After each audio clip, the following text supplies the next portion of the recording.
So the next big part of the man cave construction project is the entertainment area. So I have 1, 2, 3 TVs over there. There's a Super Bowl sale going on.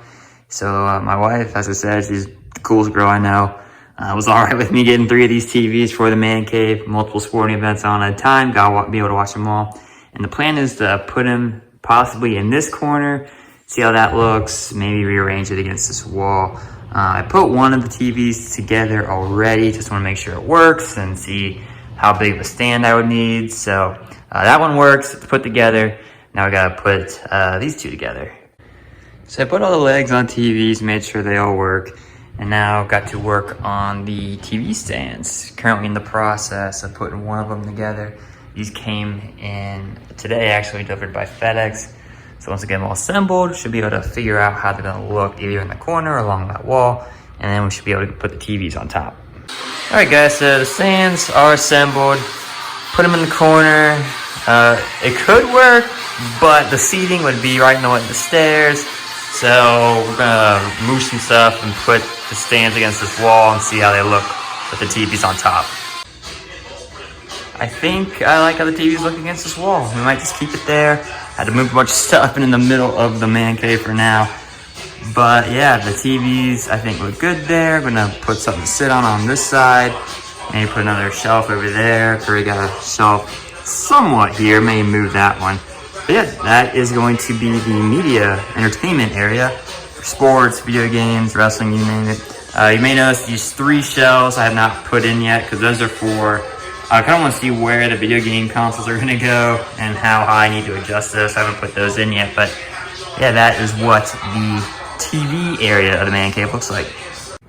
Alright guys, so next up for the entertainment system area, aside from the TVs, got to hook up all these consoles and players.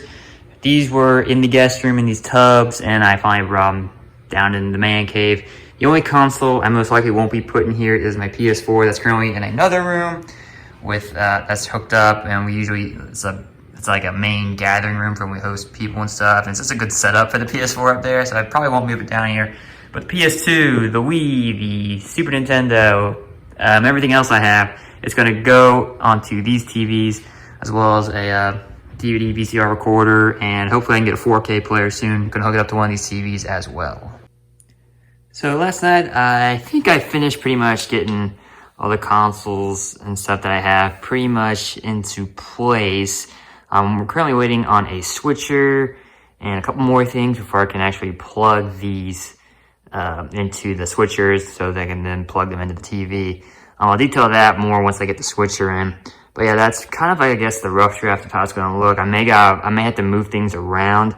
But for now, at least, all these consoles should go into a switcher, which should go into this VCR DVD player, which is HDMI output, which I can then hook up to this TV. Alright, so next is trying to figure out where to put all these games. Wii, PS2, PS1, PC, NES, Game Boy, PSP. As of now, the plan is to use these extra slots and cabinets on the right and left cabinets and put those games in there. I also have a CD shelf over here, which I might put like the PC games. And I have a shelf for PS2 and PS1 if I can't fit those on these cabinets as well. But it's going to be like a big puzzle, just trying to figure out where I can stuff all these games. Okay, so I think I figured out how the games are going to be organized. So everything's going to have to pretty much go into that, because that hooks up with the HDMI cable with the VCR DVD player. And I have a switcher coming on the way, but for the most part, the games, PSP games right there, Game Boy, Game Boy Color, Game Boy Advance, the games are in this black case, and the actual consoles are in there. And these are pretty much here because I can hook them up to the TV. I have a PSP HDMI converter cable, and then in this cabinet here, I actually have a GameCube, and the only reason I have that GameCube is for the Game Boy player. And then for the games themselves, I put the PlayStation, PS2, PC, NES, SNES, Genesis, Wii, all on this rotating shelf. I actually forgot I had this, so I went upstairs and grabbed it, and it works well. So yeah, it helps with the game storage. And now I just gotta wait on a couple switchers, and I actually hook all these consoles up.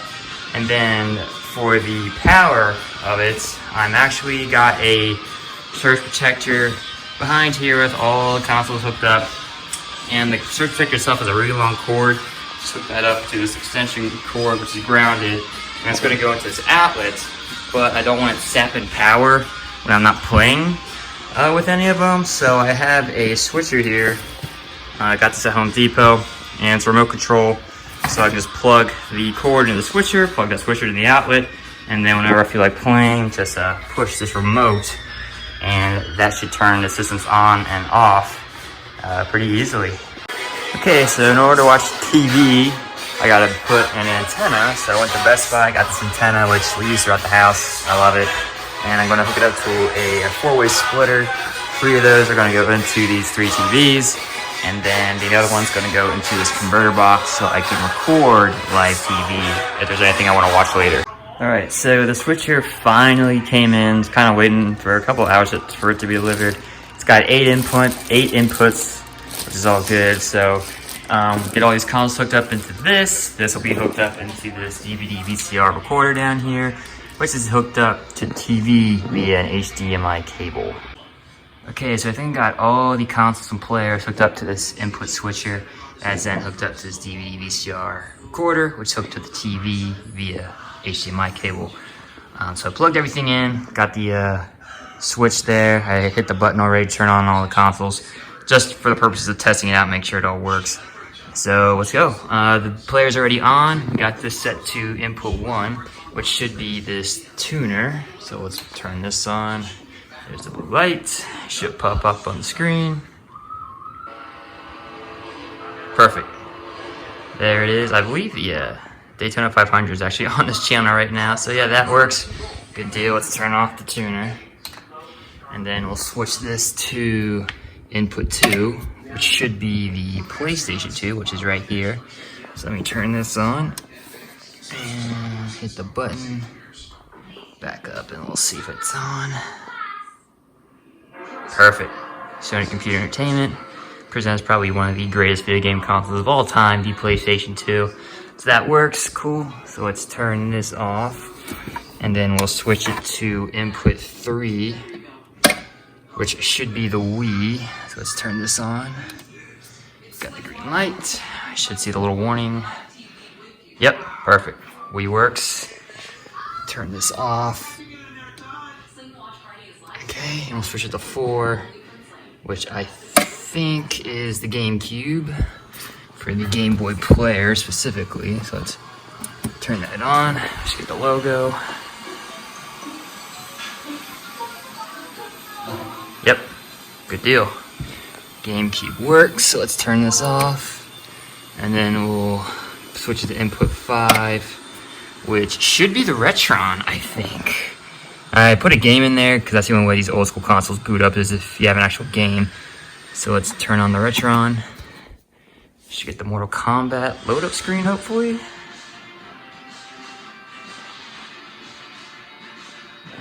May need to blow on the cartridge.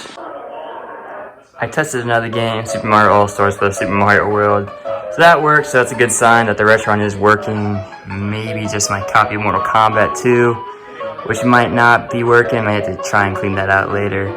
But it looks like the Retron works, so we'll turn this off. And then we'll switch to input 6, which I want to say is the Atari. So let's turn on the Atari. See if that pops up.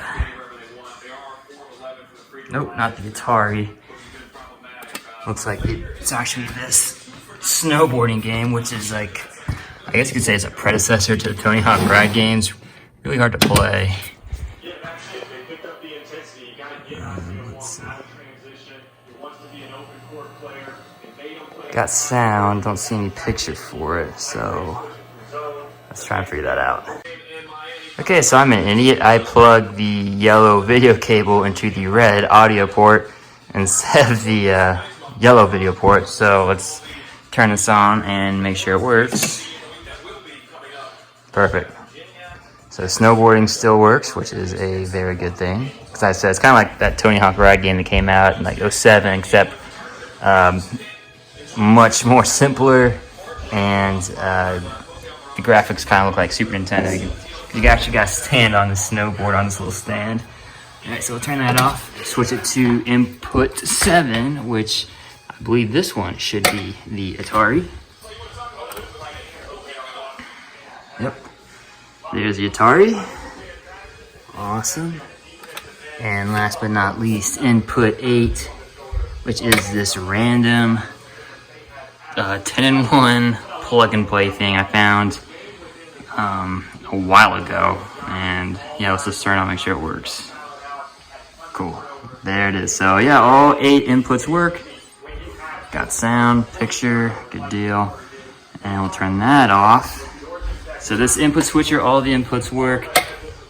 Goes into the DVD VCR player. Pretty much what I want. The only main thing to be concerned about is my Mortal Kombat game. I hope I don't got to replace that Mortal Kombat 2 Super Nintendo cartridge. And then next up, we're going to test the PSP to HDMI converter. Make sure that works with the TV as well. I have the device plugged into the TV. It goes into an HDMI port. I have the no signal box bouncing around, so all I gotta do is plug this into the actual PSP itself, and we should be able to play it on TV. Let's hit that switch video output option. Yes, we do. Should be connecting. And there we go. Very, very cool. So I'm gonna play PSP on TV, which is awesome. And yeah, every video game console I have, except for the PS4, because that's staying in another room, and the tuner, everything has hooked up very nice to the TV. Allows me to do what I need to and what I want down here. One step closer, just gotta get a couple more, little more plugs for these 2 TVs, and then we should be good to go. I have the antenna on top of the bookshelf, and you can see the cord. It goes into this splitter, and this splitter goes into 4 directions. So 3 of those splitters go into, or 3 of the split ends go into the 3 TVs. The other is for the digital tuner box, which then hooks up to that VCR DVD recorder to allow me to record stuff off TV. I also got this HDMI switcher. It has 5 HDMI imports and enables for 4K as well. So the PSP to HDMI converter is currently going into this, which is then going into the middle TV. And then I also wanted this in case if I move my PS4 down here. I plan on moving an old laptop down here so I can hook that up and play games, and just basically hook that up to the TV as well. But yeah, I got an HDMI switcher for future HDMI imports for this TV in the middle, since that is my main gaming / watching TV. Okay guys, so it looks like I was able to get all the TVs hooked up. Like for tonight example, it's Wednesday night. You know what that means. I can watch NXT, AEW, and the NBA all at the same time if I want. All the consoles have been hooked up. The TVs are plugged in. The antenna is on that bookcase, and into a splitter. It runs to all 3 of these TVs, plus the digital tuner box if I ever want to record anything. And yeah, I like this setup. It's going to come in handy for March Madness, when the Reds, the Bengals, and FC Cincinnati all play at the same time on Sundays. It is a fantastic setup, and I could not be happier with it.